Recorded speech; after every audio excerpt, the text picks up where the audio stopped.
Hallelujah. Glory to God. Last Sunday, did we learn something powerful last Sunday? Did we learn something deeper about the Lord Jesus Christ in John chapter 1? Today, we will continue to learn about the Lord Jesus Christ's divine nature, His deity. If you have your Bible, please open it to John chapter 2, verse 1 to 12.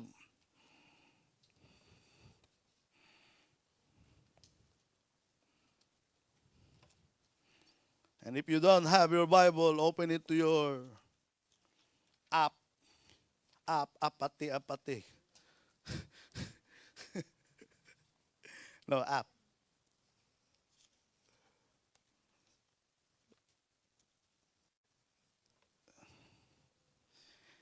John chapter 2, verse 1 to 12.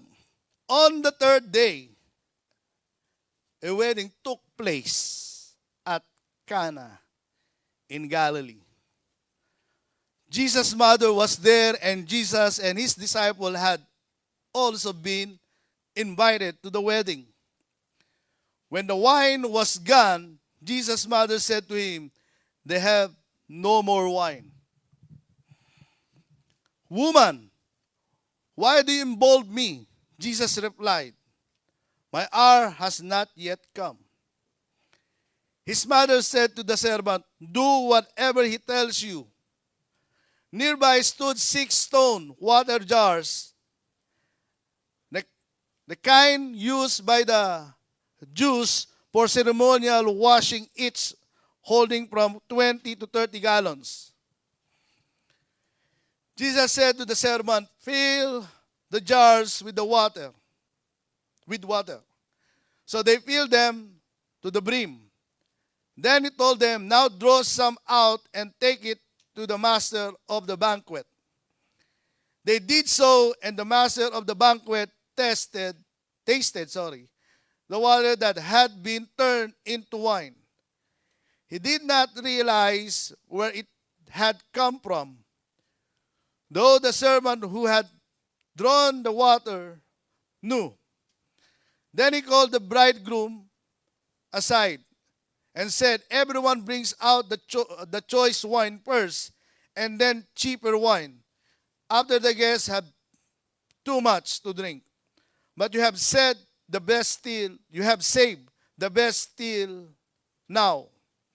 What Jesus did here in Cana of Galilee was the first of the signs through which he revealed his glory, and his disciples believed in him. After this, he went down to Capernaum with his mother and brother and his disciple. There they stay for a few days. In John chapter 1, I introduced Jesus to you as the pre-existent God through the meaning of the Word was God. Meaning, before the Word began, Jesus already existed. He was there. And then, I also told you that Jesus is a procreator with the triune God. Actually, He's there. Through the light, then by this explanation, we have seen the Lord Jesus Christ as truly and fully God in John chapter 1, verse 1 to 5. Now, John chapter 2, verse 1 to 12. The miracle at the wedding in Cana is the first of the 7 signs that John uses to prove that Jesus is God in his gospel. In fact, this story, the wedding in Cana, is one of the most famous and unique miracles of Jesus. Why? Because in the Bible, no other person performed a miracle like this, and even today. Kaya kapag tinanong ka, "Pare, tagay, si Jesus nga gumawa ng alak eh." Ang sagot mo, "Tatagay lang ako kung yan ay tubig at gawin mong alak sa harapan ko." Okay? Ganon. Huwag yung tagay ng tagay. Baka ewan ko na lang. No one can perform like this. No one will dare to do it again. Not like the prayer. Walang gagawa nito ng water turning to wine. At wala na, hindi na mauulit, mga kapatid. Hindi kagaya ng ating prayer for miracle in healing. Healing the sick. We have seen how God healed the sick. I have seen how we pray for someone, a lame man, a polio victim, and after we pray for that person, some of us don't believe it will happen, but we have seen a polio victim, after prayer, yung kanyang paa parang balloon na hinihipan ng hangin. At narinig namin yung tunog.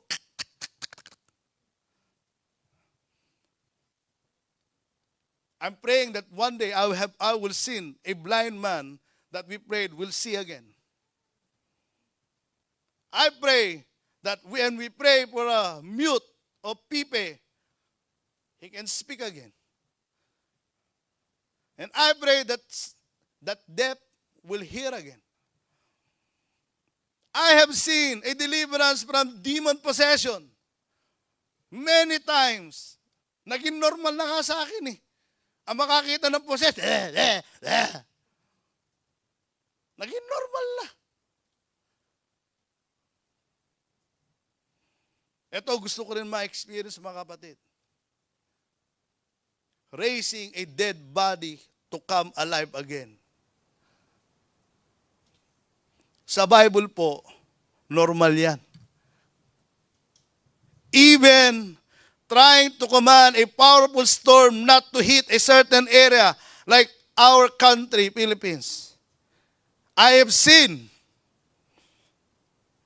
and experienced that there is a crusade, a storm will hit the crusade sa Dingras. Magkukrusade po kami ng mga bata. At darating po ang bagyo. Kasama ko po yung kapatid ni Eva. We prayed and the storm stopped. I have seen na nag-evangelize kami sa camp. Ang buong lugar bumabagyo, umuulan. Pero yung kung saan nag-gather na kagaya na ganito, walang bagyo. I have seen. Hindi po ako nagjo-joke. But water turning into wine, no one dare or try to do it again or copy it because we all know that Jesus can only do it. Amen. The wedding celebration of those times were spread out over several days. Unlike today, when travel and communication are easy, ang dali po mag-invite ngayon. Misa nga, kahit di in-invite eh. Sa Ilocos, may ganun eh. Galing kami sa Bible study sa Solsona. And the person who's with me asked me, "Are you hungry, Pastor?" Yes? Okay. Nag-gate crash kami. Meron siyang dalang cellophane. Pampira. Ready. Sorry guys, if you don't understand the cellophane. Kumukulot yung loob nila eh. Siplak. Okay.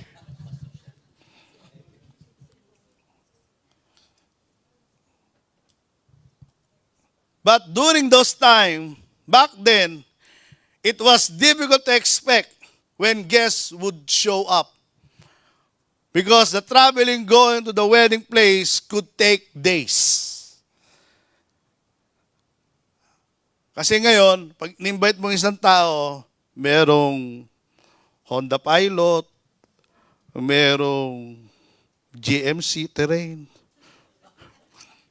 merong RAV4, meron Nissan Note, Qashqai, di ko alam yung mga sasakyan nyo, Pathfinder. Di ba?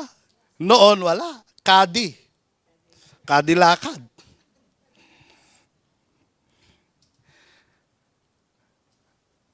Then it was the host or the groom's responsibility to provide enough food and drink for all the guests who came. I remember when we went to Tunisia. Tunisia is Arabic colony. Pag kinakasal sila doon, it takes a weeks. Actually, 2 weeks eh. 1 linggo, sagot ng lalaki. 1 linggo, sagot ng babae. At hindi pwede magpakasal ng lalaki kung wala siyang bahay.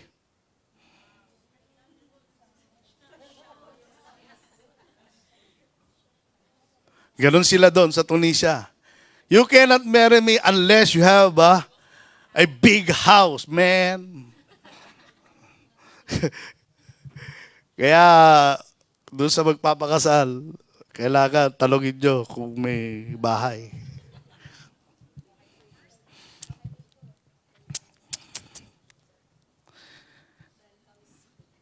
That's why it would have been a humiliating mistake when the wine runs out for the wedding celebration. Because during those times, wine is very important in a wedding because it is a picture of celebration. Last Sunday, my topic was unveiling the truth.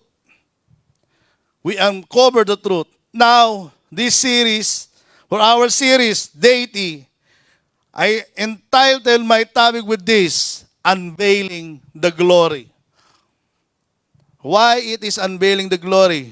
The story is very familiar. Jesus turned the water into wine. It is very familiar. That's why I want to preach it, because there is a story behind it. Number 1, Jesus' authority was recognized. Alam na natin, Jesus has authority. But I want you to see what authority Jesus did in this story. Because we are talking about the divinity or ang pagiging Diyos ng Panginoong Jesus. Woman, why do you involve me? Jesus replied, my hour has not yet come. His mother said to the servant, do whatever he tells you. Nearby stood 6 stone water jars, the kind used by the Jews for ceremonial washing, each holding from 20 to 30 gallons. Jesus said to the servant, fill the jars with water. So they fill them to the brim. Then he told them, now draw some out and take it to the master of the banquet. In verse 1, the third day here probably means the third day after Jesus recruited Philip and Nathanael. John chapter 1, verse 43 to 51. The question is, who is at Nathanael? Sa 12 apostle. ABA. I will tell you the secret. Who is Nathanael? It's Bartholomew.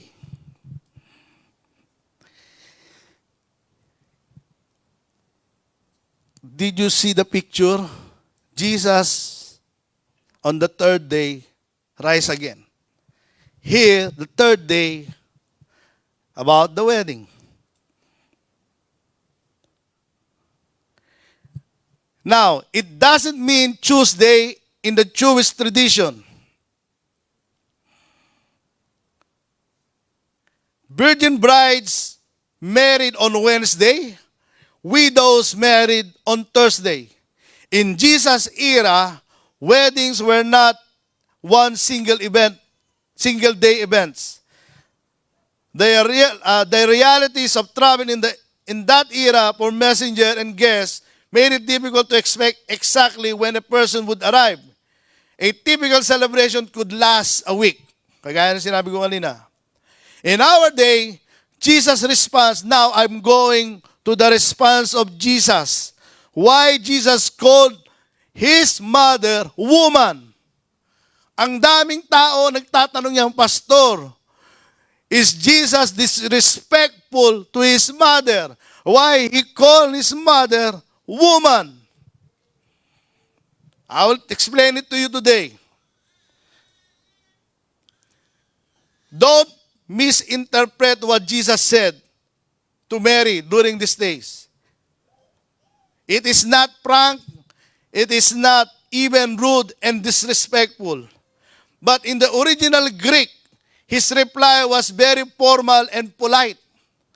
Because the Bible was written in Greek, the New Testament. So in their context, saying woman to his mother is polite. The term woman could also be taught as madam. John 19:26, 20 and verse 13. The phrase Jesus used is a common Greek expression like here in Western country today. Kids call their parents sometimes by their name only or madam, or they call their parents woman or man, and their father as madam, and their mother madam, and their father sir. In their culture. Pero gawin niyo po yan sa Pilipino. To all Filipino kids, try to say to your parents that. For sure. May pagkakalagyan ka, you will get something from your parents. Because in our context, saying woman or man to our parents is a dangerous act. But in their context, yes. And don't say, Jesus said to his mom like that. No, you're not Jesus. Okay? That's their context. So Jesus' modern response would be, Madam, what does this have to do with me? Because Jesus said, Woman, why do you involve me? My hour has not yet come. Another, Jesus is constantly aware that he is on the divine schedule. Alam ni Jesus ang kanyang time, kaya sinabi niya, my time is not yet come. Everything needs to happen at the right time. Since toast, yung salute, di ba? There is a salute in the wedding for the bride and the groom. We're common at celebration like this. It is possible that Jesus literally meant that it was not yet his turn to offer a toast or salute. Remember, pag umiinom, di ba? Pag may wedding, bless this couple. Tapos, patutugtulugin yung baso para mag-kiss. Di ba? Meron din sa kanila yun. Sa kanila, original yung mga kapatid. Gaya-gaya lang tayo. Now, turning water into wine was the first John 7 highlighted miracles called signs, meant to prove that Jesus' authority and divinity. These are, letter A, turning water into wine at Cana, John 2, verse 1 to 11.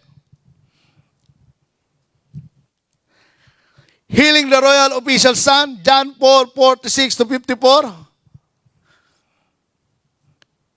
Yan po, nakikita niyo po. Healing the paralytic at Bethsaida, John 5, 1 to 15. Feeding the 5,000, John 6, 1 to 15. Walking on the water, John 6, 16 to 21.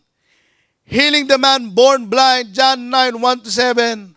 Raising Lazarus from the dead, John 11, 1 to 45. If you notice, these all 7 signs that Jesus did, that John say in his book, you cannot find it in other gospel, mga kapatid. Because iba po ang presentation ni John kay Jesus. God, that's it. The changing of water turning into wine miracle is not only a kind of gift by Jesus to the bridegroom, the bride and groom, It is also powerful representation of Jesus' authority as a Savior. Let me explain. In verse 6, Kaya po mga kapatid, meron tayo dating nakilala na kapag narinig yung 6, ayaw na ayaw niya. Kasi ito po ang dahilan.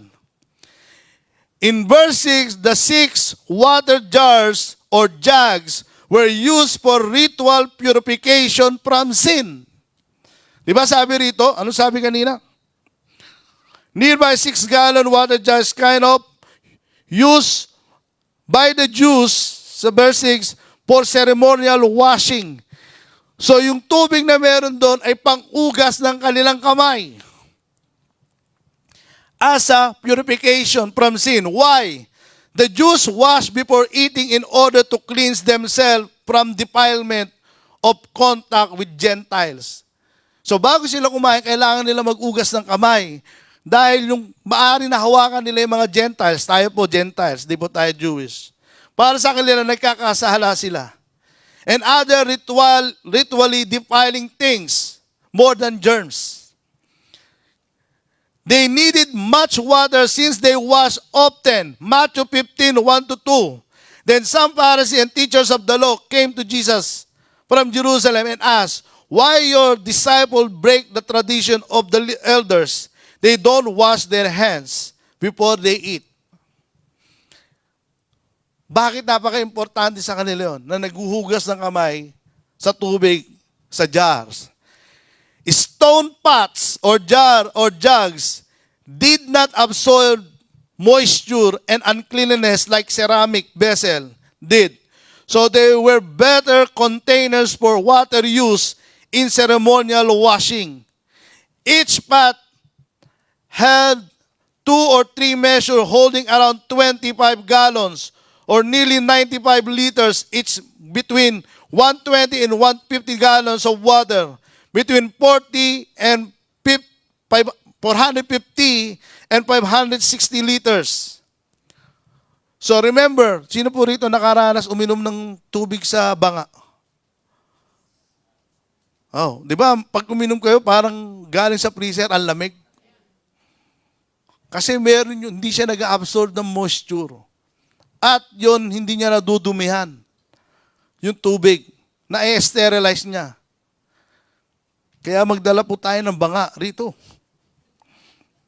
Hindi nila alam yun. Marami sa Ilocos nun.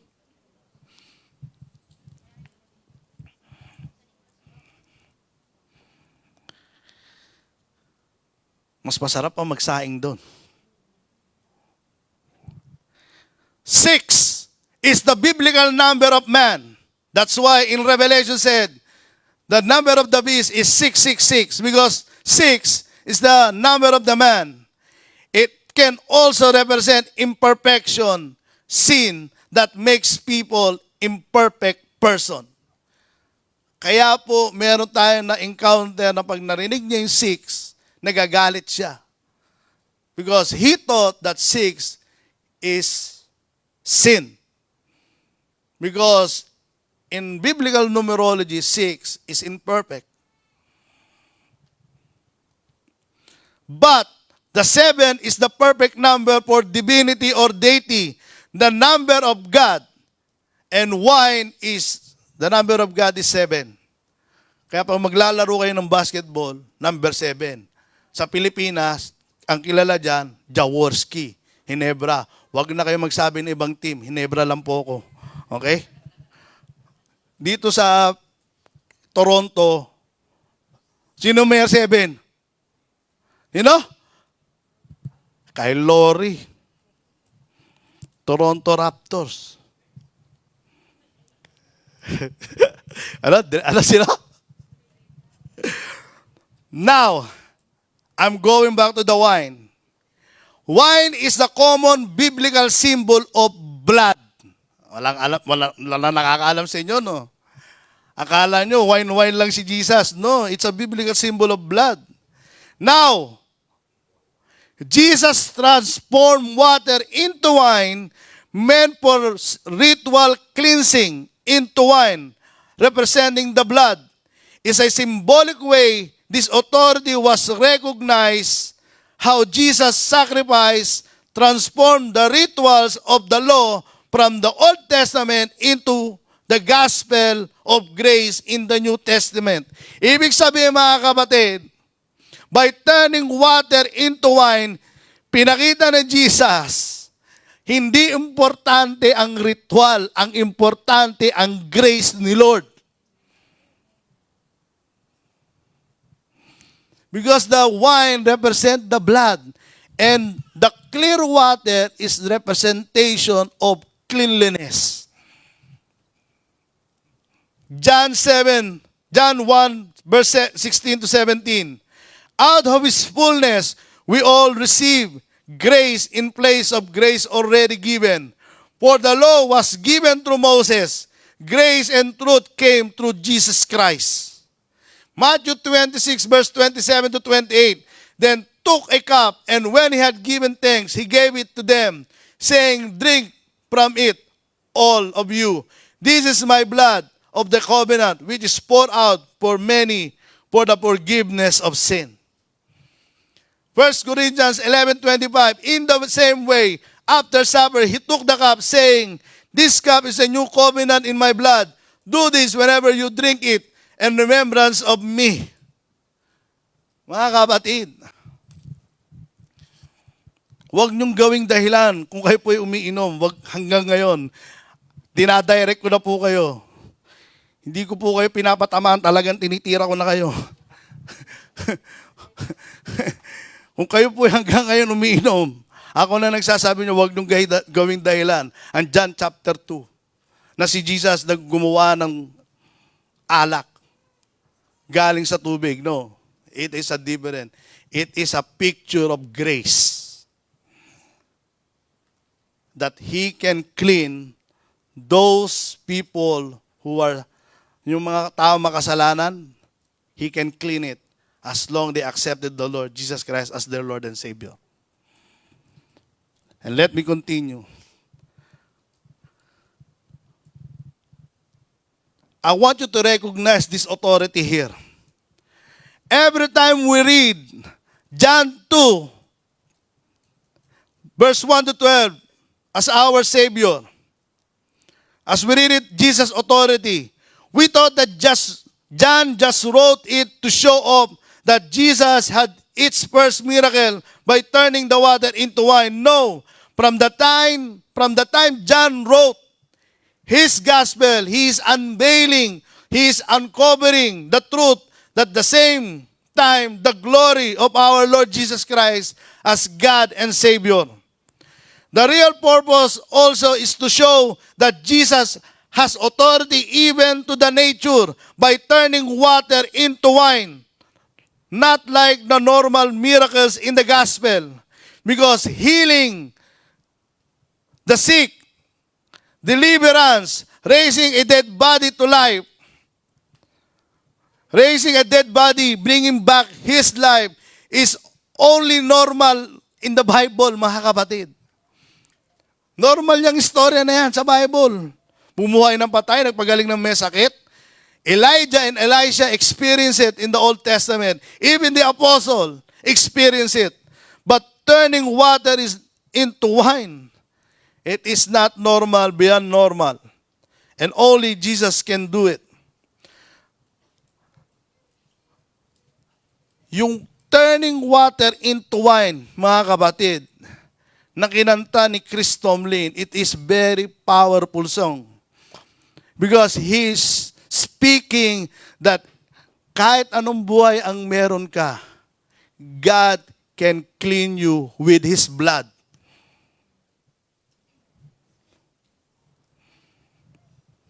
I'm a former drug addict. All of you knows my testimony. I'm a former gangster. May fraternity ako sa amin, sa Pilipinas, sa Mandaluyong, Prating Gutom. Fraternity po mga kapatid. Brotherhood. But my life was turned around by God. No turning back. No turning back. Because I have decided to follow Jesus. Because the blood represent that Jesus cleans us from our sin. 1 John 1, verse 7 to 9. Easy to read version. We should live in the light where God is. If we live in the light, we have fellowship with each other. And the blood sacrificed Jesus, God's Son, washes away every sin and make us clean. Hallelujah. And verse 8, if we say that we have no sin, we are fooling ourselves. The truth is not in us. But if we confess our sin, God will forgive us. We can trust God to do this. He always does what is right. He will make us clean from all the wrong things we have done.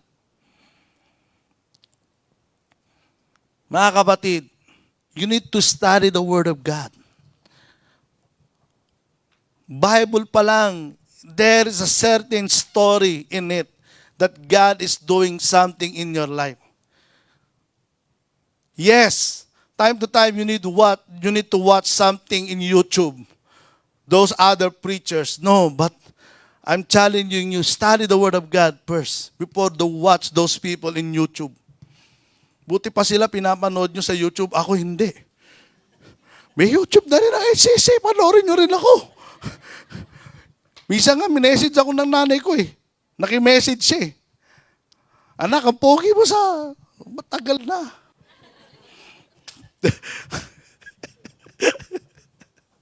Joke lang. Joke. But you're getting my point, mga kapatid.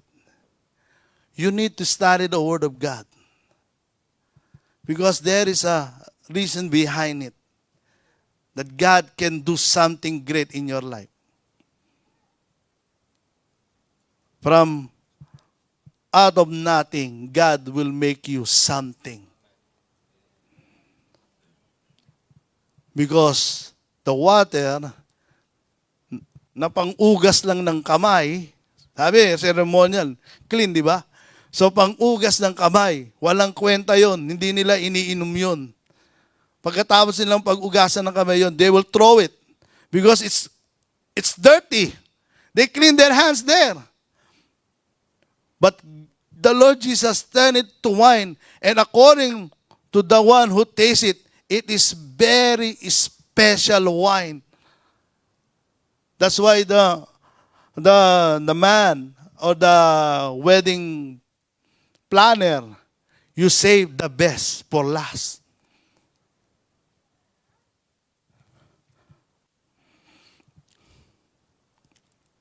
That's why next time, brothers and sisters, when you do your Holy Communion, remember how sacred it is and symbolically reminds us what Jesus did on the cross to save us from our sins.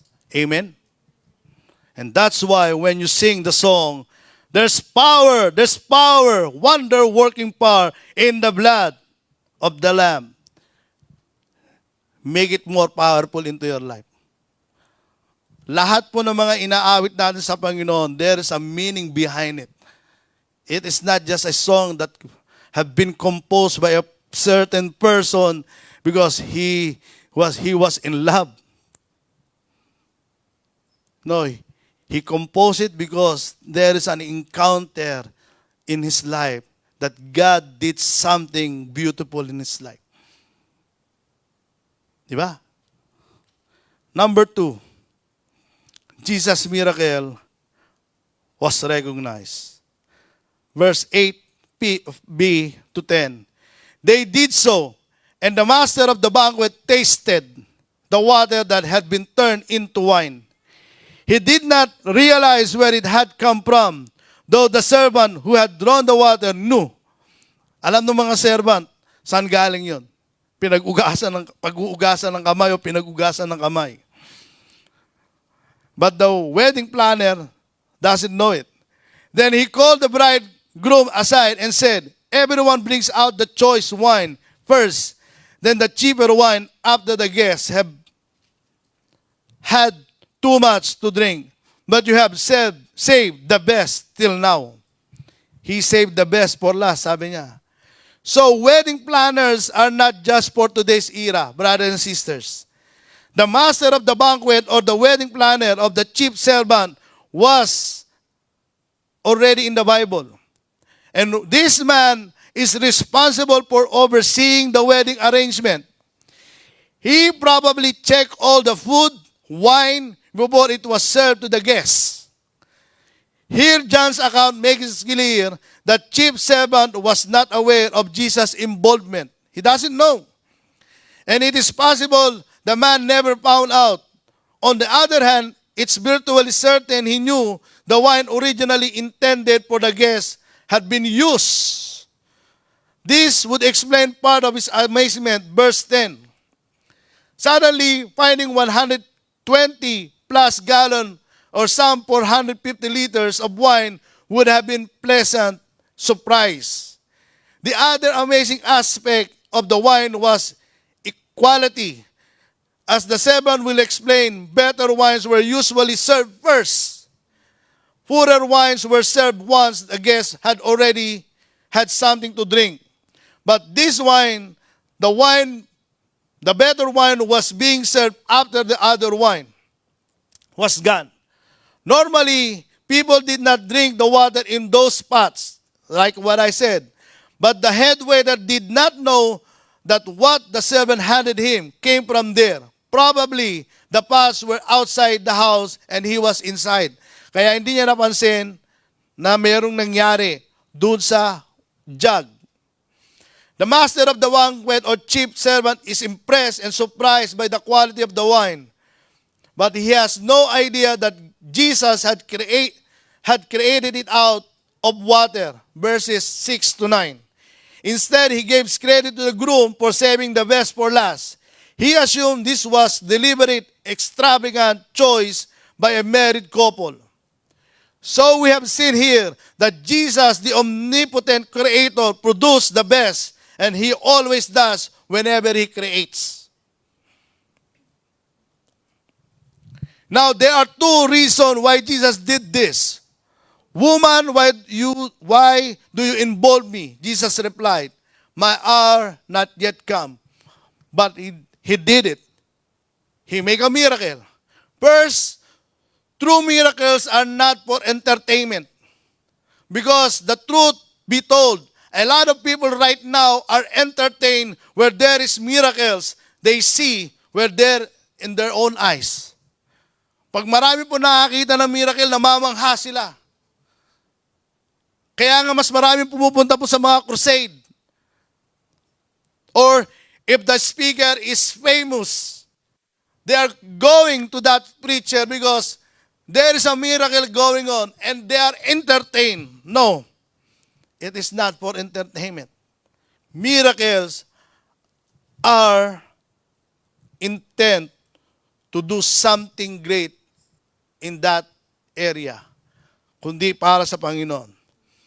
Second, Jesus' power comes from His own divine nature as being God. What Jesus does is not magic. We don't believe in magic, but we believe in miracles. Miracles are not magic. Got to believe in magic. No. It's not magic. Church, as a Pentecostal pastor, I personally believe part of the deity of our Lord Jesus Christ is miracles. What I mean is, the miracle is part of the deity of our Lord Jesus Christ. Not only His virgin birth.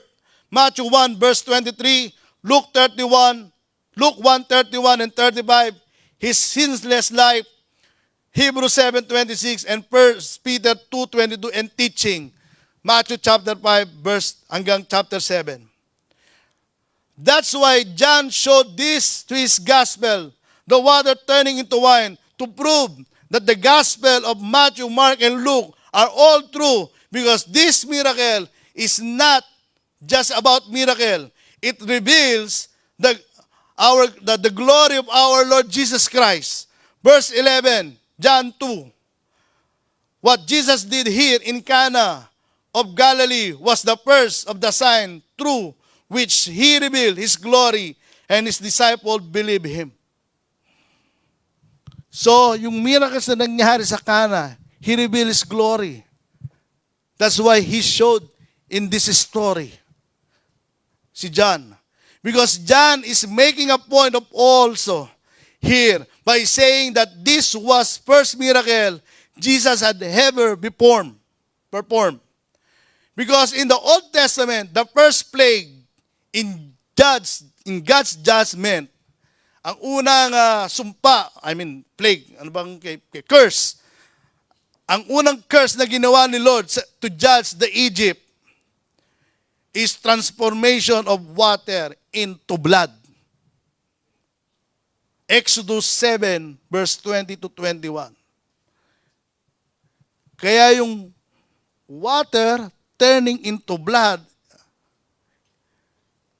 pag nakita ng mga Hebrew people yon, they fear God. Now, Jesus, from water turning into wine. Yung blood, yung wine sa kanila is a picture of blood. Kaya nung nakita nila yon, He revealed His glory. Kaya nga sabi sa verse 12, after this, He went down in the Capernaum with His mother and brother and His disciple. There they stay for a few days. These people who saw that miracle stay with Him.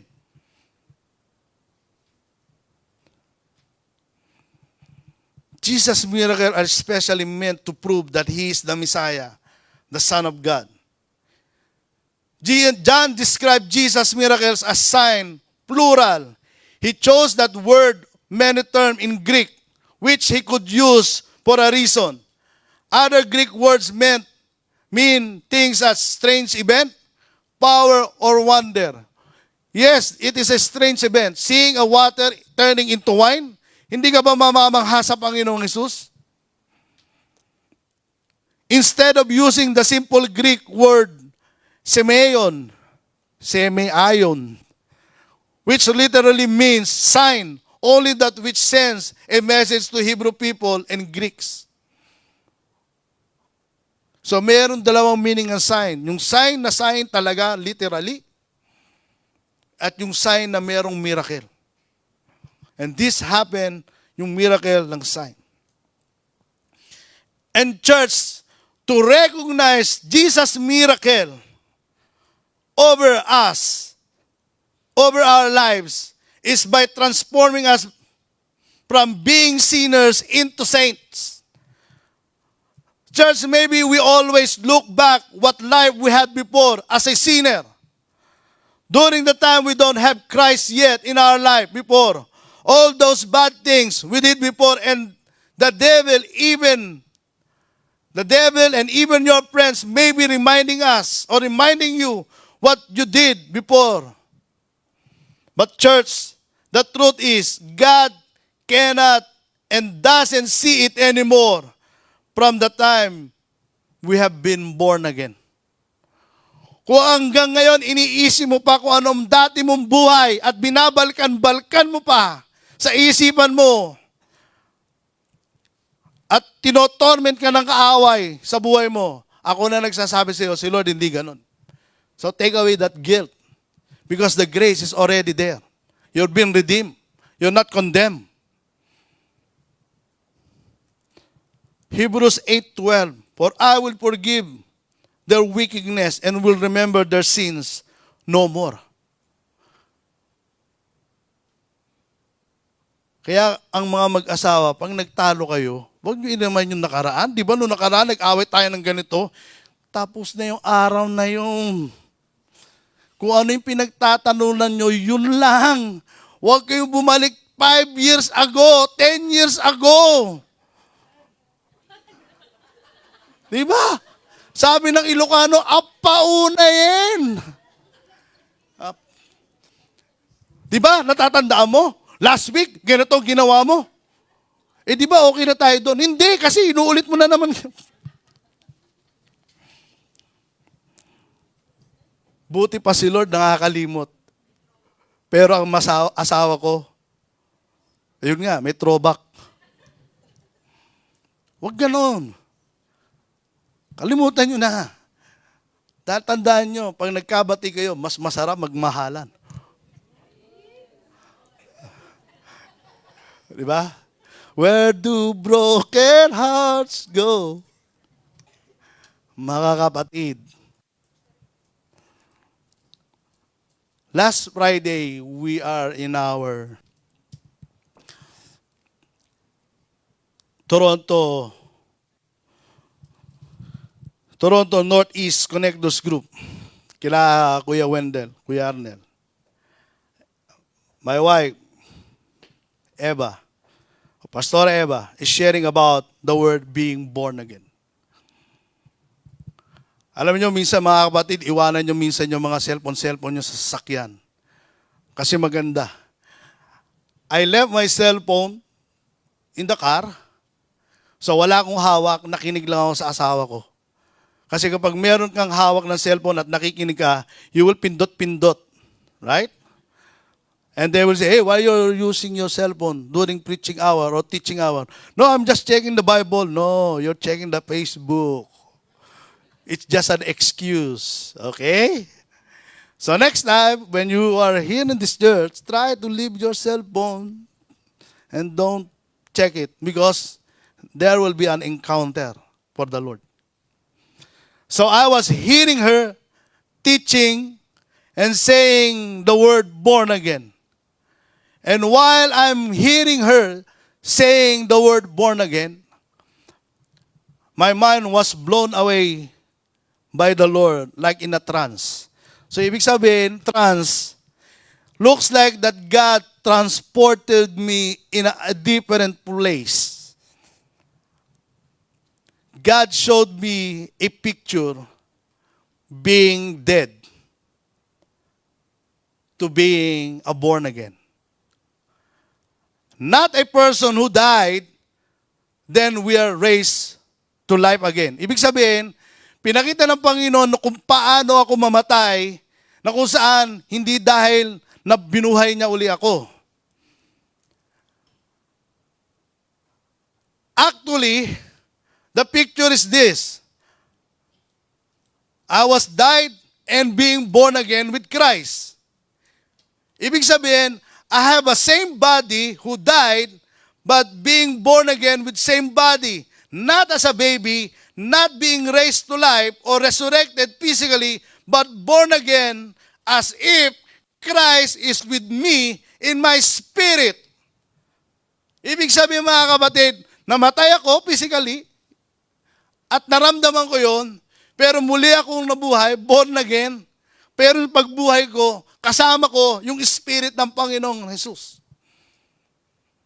That is what happened to us when we are born again in the Spirit.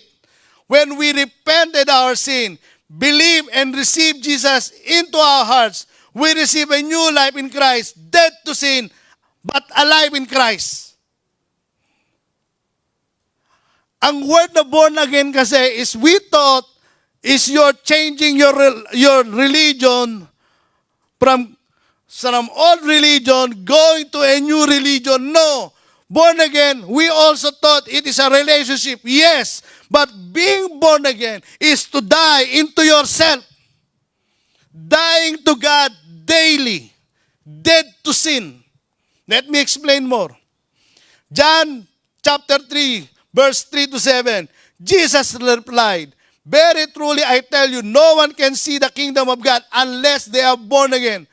How can someone be born? They are old. Nicodemus asked. Surely they cannot enter the second time into their mother's womb to be born. Jesus answered, very truly I tell you, no one can enter the kingdom of God unless they are born of water and spirit. Flesh give birth to flesh, but the spirit give birth to spirit. You should not be surprised at my saying, you must be born again. Meaning, being born again. Pinatay mo yung sarili mo, yung luma mong pagkatao para si Kristo ang makita sa buhay mo. Yung gusto mo, hindi mo na dapat gusto. Dapat yung gusto na ni Lord ang nasusunod. Kasi kapag hindi ka pa control ni Lord, hindi ka pa naboborn again. Kaya nga tinanggap mo si Kristo bilang Diyos ng buhay mo at tagapagligtas ng iyong buhay dahil gusto mo si Lord ang masunod sa buhay mo. Ang problema, hindi natin naiintindihan ang born again. Burn again. Burn again in hell. Born against. Romans 6:11-14. In the same way, count yourself dead to sin, but alive to God in Christ Jesus. Therefore, do not let sin reign in your mortal body so that you obey its evil desire. Do not offer any part of yourself to sin as an instrument of wickedness, but rather offer yourself to God as those who have been brought from death to life, and offer every part of yourself to Him as an instrument of righteousness. For sin shall no longer be your master, because you are not under law, but under grace. Hindi porket under grace ka, pwede ka nang gumawa ng mali. No. You're been under grace because God take away the law into your life. And being not under law is to live with Christ and die with the sin. Mga kapatid, hindi yung naborn again ka na. Still, pastor, nasa process ang pabago. I understand. But if you're 10 years Christian and still drinking, stink ng bababae, ng lalalaki, ano ba ang ginagawa mo? Nagda-drugs, patikim-tikim, nagsimula sa patikim-tikim, hanggang lumalim. Ngayon, ang hirap tanggalin. Kabilin-bilinan ng lola. Di ba?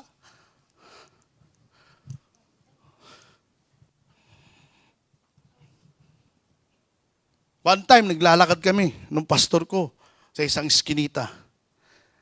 We have seen a young Christian. And my pastor said, "Why are you still drinking? I thought you're already born again." Pastor, this is a back subject.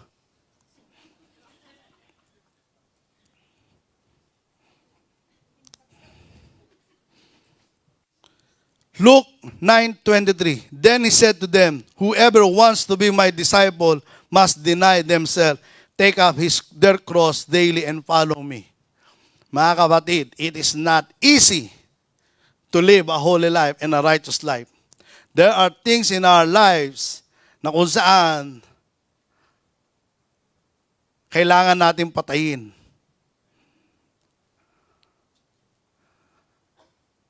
Sabi nung pastor ko noon, ang storya daw ganito eh.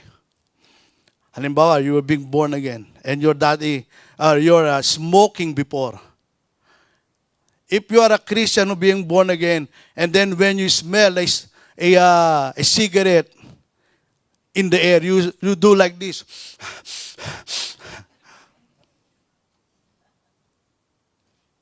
But if you are really born again, even though you smell something, yung amoy sigarilyo, ang dapat na reaction, baho.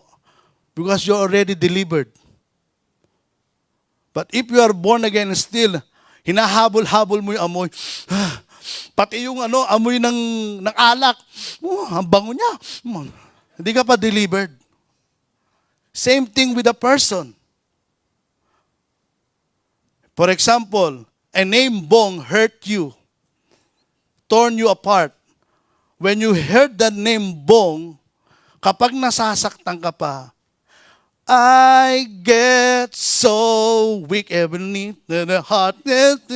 Pag narinig mo ang pangalan Bong at nasasaktan ka pa, hindi ka pa delivered. Dapat pag narinig mo yung pangalan Bong, kung sino man nakasakit sa'yo, ang sasabihin mo ganito, that person, he made me stronger. Because if he didn't do it to me, I will not be like here anymore. Stronger person. And I pray for him. You understand my? Kasi yun ang miracle ng pagbabago. Water turning into wine. It is a picture of changing you by our Lord Jesus Christ. It is a picture that the Holy Spirit showed you to be a different person. To die daily with our own flesh desire. lust of the flesh, the pride of life. That's being born again. Because Christ have conquered it all for all of us at the cross by declaring Jesus our Lord. Amen? 2 Corinthians 5:17. That's why we are called New Creation Church. Therefore, if anyone is in Christ, he is a new creation. The old things are gone, the new has come. There's a two meaning of new. Yung neo at saka kainos.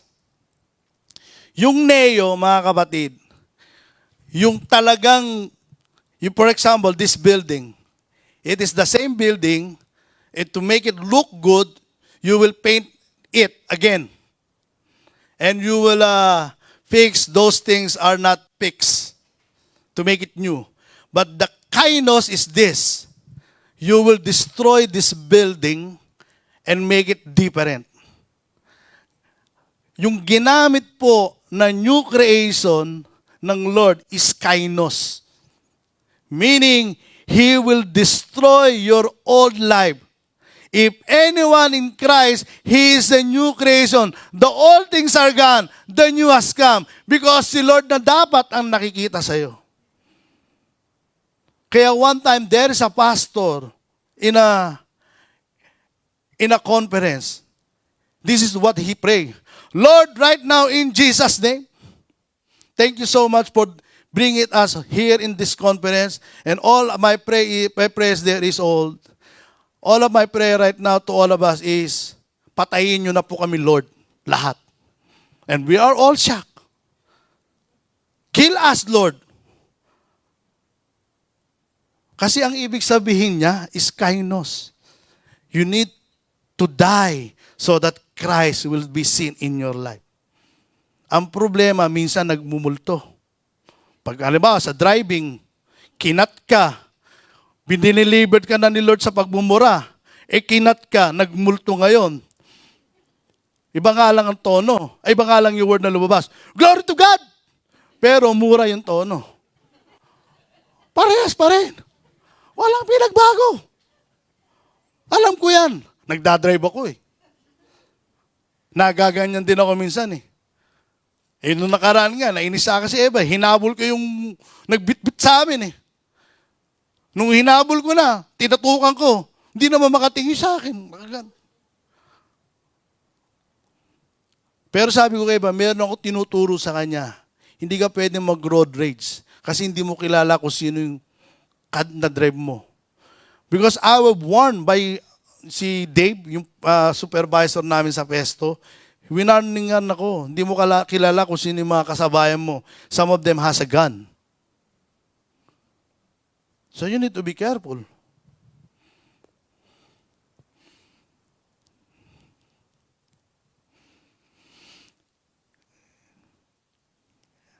I will close, church. Galatians 2:20, I have been crucified with Christ. I have been crucified with Christ. I no longer live, but Christ lives in me. The life I now live in the body, I live by faith in the Son of God who loved me and gave Himself for me. Dapat hindi na ikaw ang nakikita, si Lord na. That is the miracle of Christ over our lives. He unveiled His glory to us so that we will experience freedom, fire, focus, and inspire. That's why we need to live with honesty, humility, and hunger into His presence because His authority reigns over us.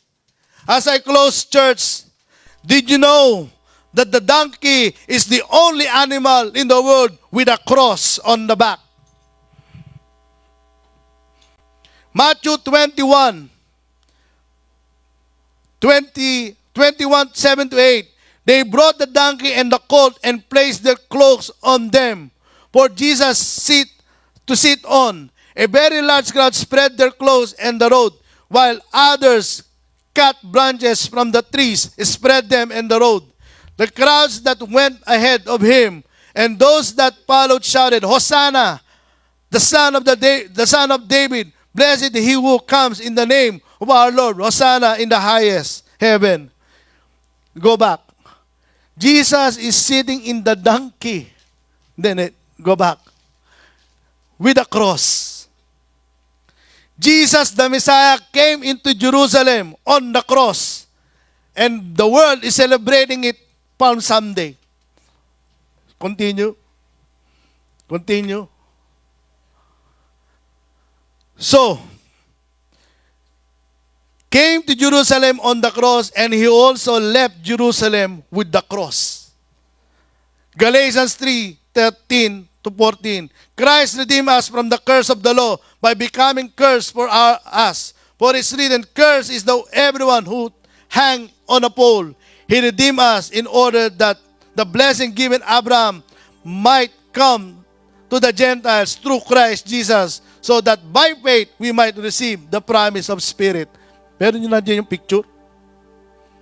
Yung isa? So mga kapatid, it is not coincidence that Jesus is riding in the cross. He's riding in the donkey because the donkey has a cross. And he died on the cross to save you and me. That is the unveiling of his glory. That is the proof of his deity. Amen? Are you happy that you are saved? Hallelujah. Thank you, Jesus. Hallelujah.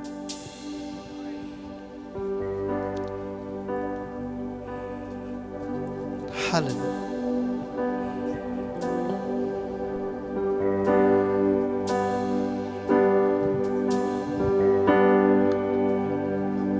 In Christ alone, I place my trust and find my glory in the power of the cross.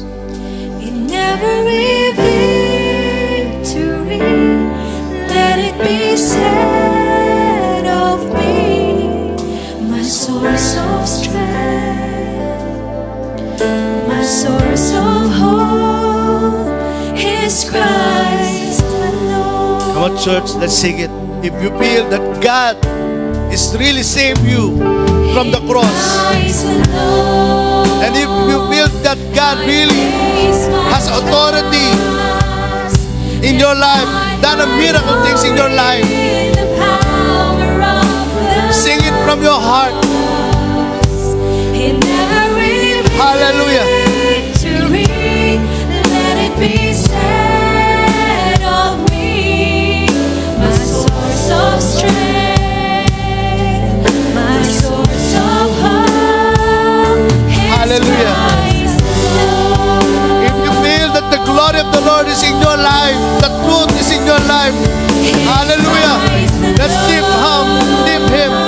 I place my trust and find my glory in the power of the cross.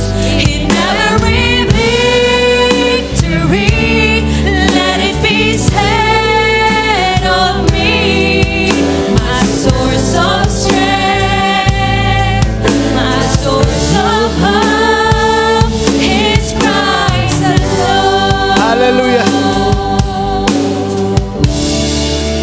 Hallelujah. Brothers and sisters, hindi nagkataon ang mensaheng ito sa umagang ito. You have heard this message because God loves you so much. And He died for you. You heard this message because God wants to do something great in your life. But He cannot do it unless you release something to the Lord. He cannot do it unless you allow Him to take authority in your life. He cannot do it unless you allow miracles happen to your life.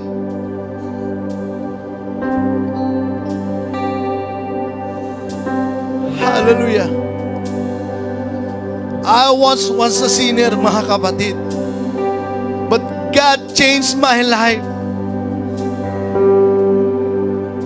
And God wants it also sa buhay mo.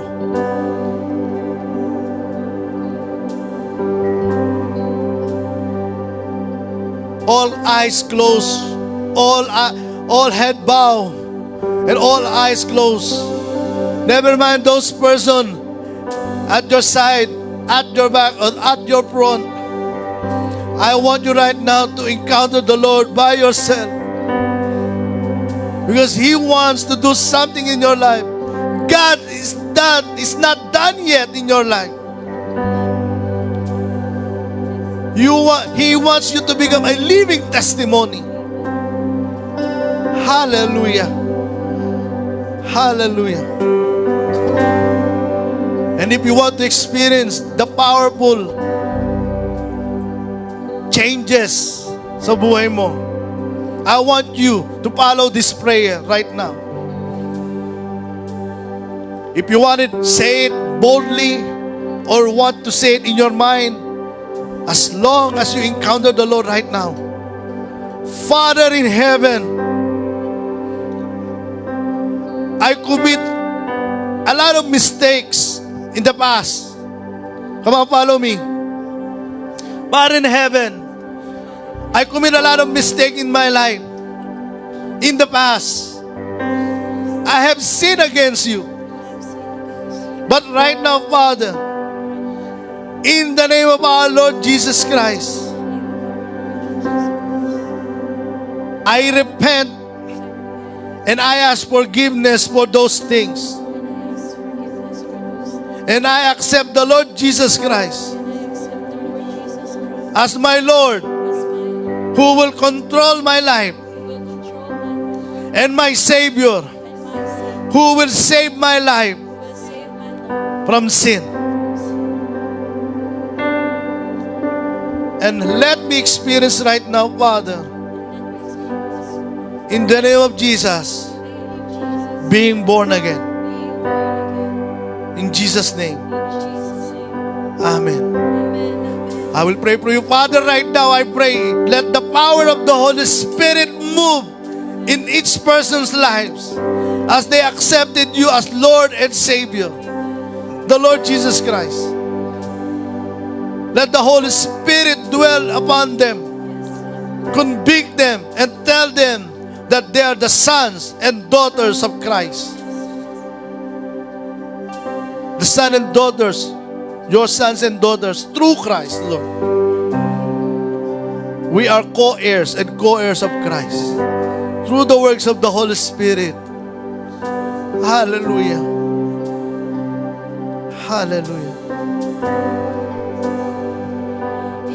Christ alone, I place my trust and find my glory in the power of the cross.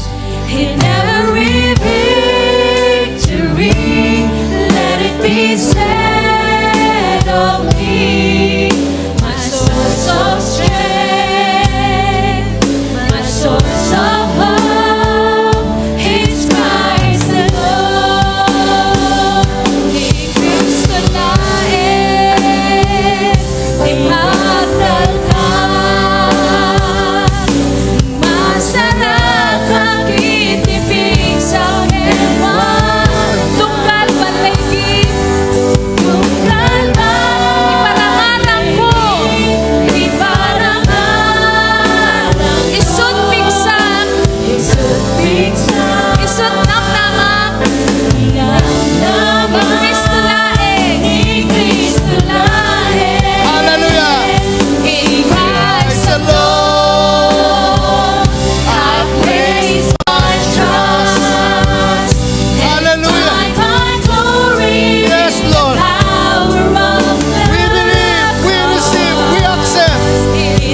temptations. source of hope. Hallelujah.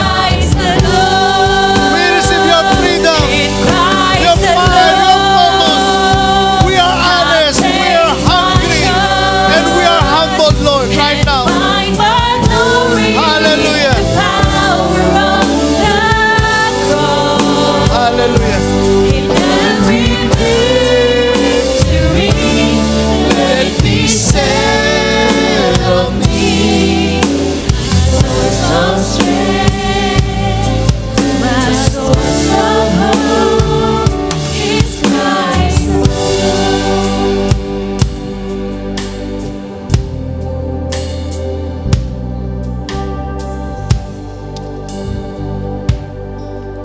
I don't know who is the one who need this most, but I believe all of us need this. The word that I picture right now is a simple word. God said, mahal na mahal kita.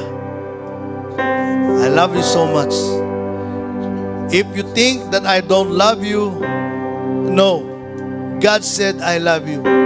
That's why I sent my son, Jesus Christ, to save you because I love you. And if the enemy is telling you that God does not love you, no, God loves you so much. Receive His love, His embrace right now in Jesus' name.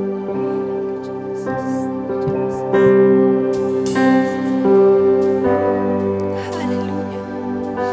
God, thank you. Thank you for your love, Lord. Thank you for the salvation that we have in you, Lord.